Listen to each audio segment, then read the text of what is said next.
This is Zelin. I'm an engineer from Postman. So today I'm going to present our benchmark called API Flow Bench. So for enterprise, when a company, they use the AI agent to do a long horizon task, they're already facing an issue that a small mistake made by AI agent at the early stage can cause the whole task to fail. And then when engineer build a product for the service, people are usually doing the task like connecting the building job to a monitoring API, right? And also like creating a record or recover from the rate limit. So our bench that included those kind of tasks to evaluate the models. And so what we found is on the single API task, most of the model, even the live model, they are very good at the performance. They can reach like 88% and 97%. So that looks the problem solved. But the thing is, when we connect those single tasks together into a long dependent chain task, then the score dropped to 44%, 73%. So the task itself didn't get any harder. But if the later task is depend on the results of the previous task, the earlier task, then that's where the model start to fail. So in an enterprise, a lot of business logic is wrapped in API, and now we are wiring AI agent into those APIs. So a small error caused by AI can become a big problem in the later time.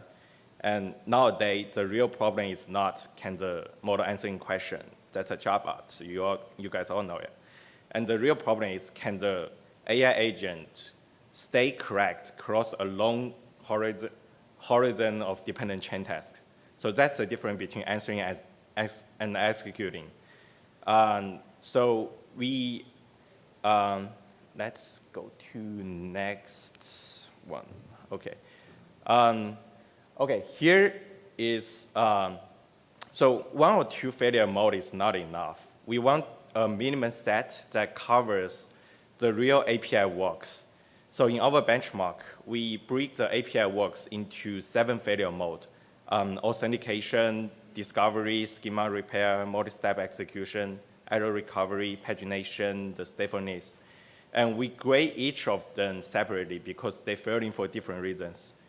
Like the statelessness, for example, the agent updates something at, say, step 3, and then step 15 only works if the agent saved the updates at the step 3. So a model failing at statelessness has totally different reasons than failing at pagination. And we grade them differently so it can tell us why the model fails. Okay, we approximate real users' workflow with synthetic data.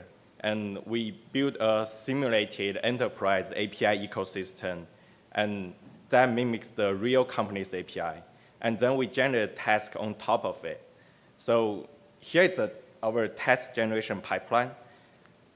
We start from the enterprise API ecosystem generation at the step 0. Then we follow those 9 steps to generate a task one by one. And each generate task, we have a validation step. So we use the frontier model to try each task 10 times, and we only keep the task if it passed 3 times. So why we are doing that? Because when we use the language model to generate a task, some tasks are just not solvable at all. So we don't want to generate a bunch of unsolvable tasks and then use those to evaluate frontier model and claim, oh, there's a limit of the models. So if a task fails the validation, we feed the trial transcript and the code to a fixer agent. And this fixer will fix the task, and we rerun those 10 trials again. And then if it keeps failing, we discard the whole new one and regenerate a new one. So that's how we make sure each task we generated are solvable and reasonable. So this bench is constructed by an API ecosystem, the task on top of it, one shared harness, and the grader that score each trials. So for the harness, we designed 7 tools. So they work on 5 different entities. So each task and every trial run on the same harness, but just with different ecosystem and different graders. So for the grader, we have 3 validators. So 2 are deterministic. One check the final state of the environment. One check the final answer the AI agent provided. So we use those 2 to grade each trials. So that's the pass rate you guys can see in our leaderboard. And we also use the language model validator. So that's not part of the score, but we use it to flag the doubtful pass so human can review it. So to make the generated task trustworthy, we designed 3 gates, and each gate kind of avoid different kind of failing during the task generation. So the first gate is called self-testing. A blank submission should always fail, and if we use the reference answer, but we substage the evidence, then this grade should always fail. Otherwise, there is a problem in the task or validator. And second gate is called solvability. So remember I mentioned we use the frontier model to try each task 10 times, and we only keep 3 passes tests. So that's how we make sure the tasks are solvable. And then third one is golden replay.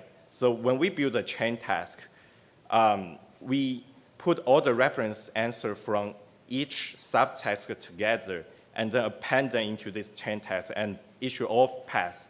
So that's how we make sure this formed final chain task is actually correct and it's working as what we want. So for the experiment, we run 467 tasks across 13 general world. And eventually we got 11 20-step long chain tasks in our bench. So we evaluated 19 models. We run 5 epochs for each model, each trial. So in total, we got around 44,000 trials. And all the transcripts are available in our leaderboard. You guys can check it online. We are planning to expand the number of tasks and also the length of the chain tasks in the next version. So here is the leaderboard results for these 20 chain tasks. So GPT 5.5 is on the top. And orange bars are the open source model, and purple bars are the closed models. We actually have this leaderboard updated this week, and we have Kimi K3 and the Fable 5 also included. You guys can check that online. So I would say, okay, I think I jumped a little bit, but it's fine. So an interesting finding that we found is right now at this time point, the open source model actually approaching the top group of the closed model. Like in our bench, the GLM, the Q1 3.7 plus also reached the second and third position. So let me see. Okay, here are 3 takeaways. First, I would say right now, all the live models, even the older models, even the live models, they are very good at single task.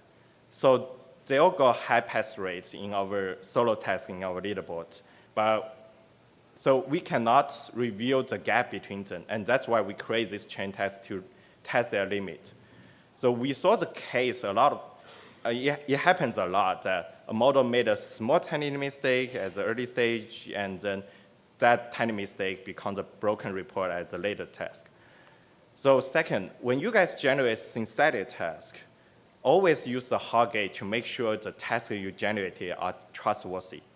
So when I say hard gate, the example could be like 10 times trial must has at least 3 passes. That's how I did. You guys can figure out more way.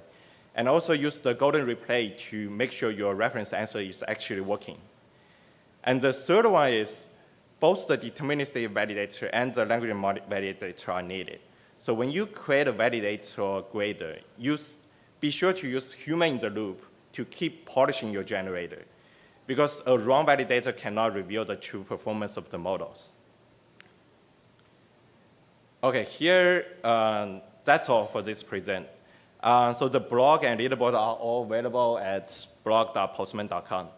If you are interested in whether your API are agent ready, come talk to me after this session. Thank you.